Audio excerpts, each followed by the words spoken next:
Representative Tom Marino last year. Mr. Marino, Republican of Pennsylvania, pushed the legislation sought by lobbyists for the drug industry.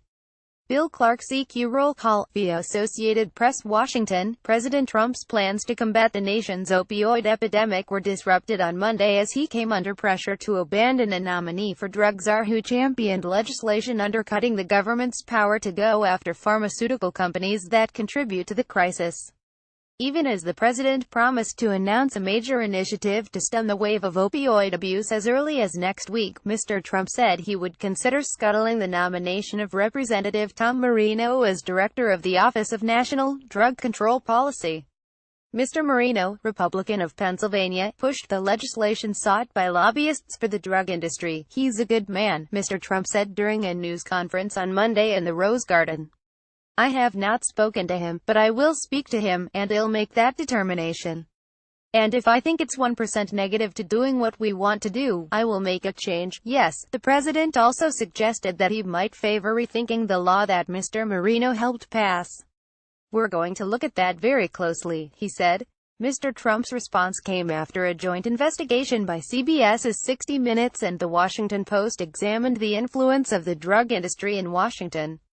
The legislation pressed by Mr. Marino was the result of a concerted industry campaign to change the authority of the Drug Enforcement Administration in a way that would make it more difficult to stop the flow of painkillers to the black market.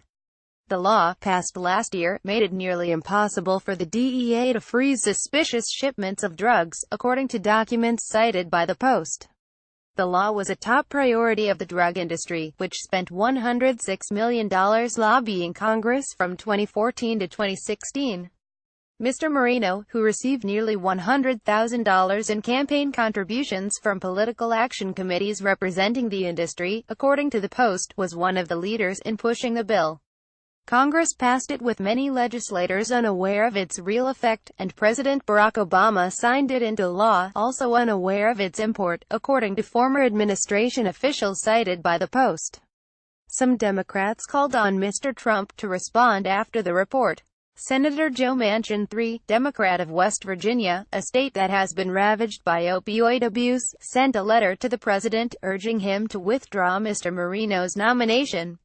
His advocacy for this legislation demonstrates that Congressman Marino either does not fully understand the scope and devastation of this epidemic or ties to industry overrode those concerns, Mr. Manchin wrote. Either option leaves him unfit to serve as the head of the drug office. Senator Claire McCaskill, Democrat of Missouri, said she was introducing legislation to repeal the law that Mr. Marino helped pass. Media reports indicate that this law has significantly affected the government's ability to crack down on opioid distributors that are failing to meet their obligations and endangering our communities, Ms. McCaskill said. Mr. Trump has repeatedly promised to tackle the opioid crisis and appointed a high-level commission led by Gov. Chris Christie of New Jersey that delivered a report last summer.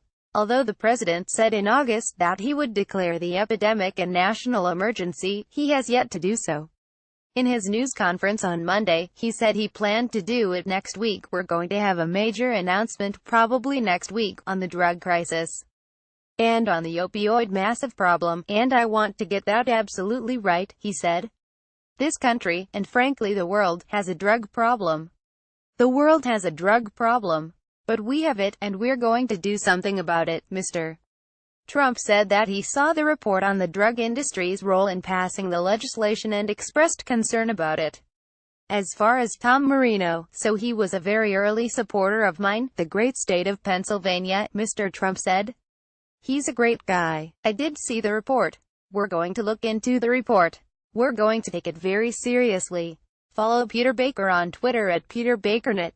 A version of this article appears in print on October 17, 2017, on page A16 of the New York edition with the headline "President May Reconsider Nomination for Drug Czar."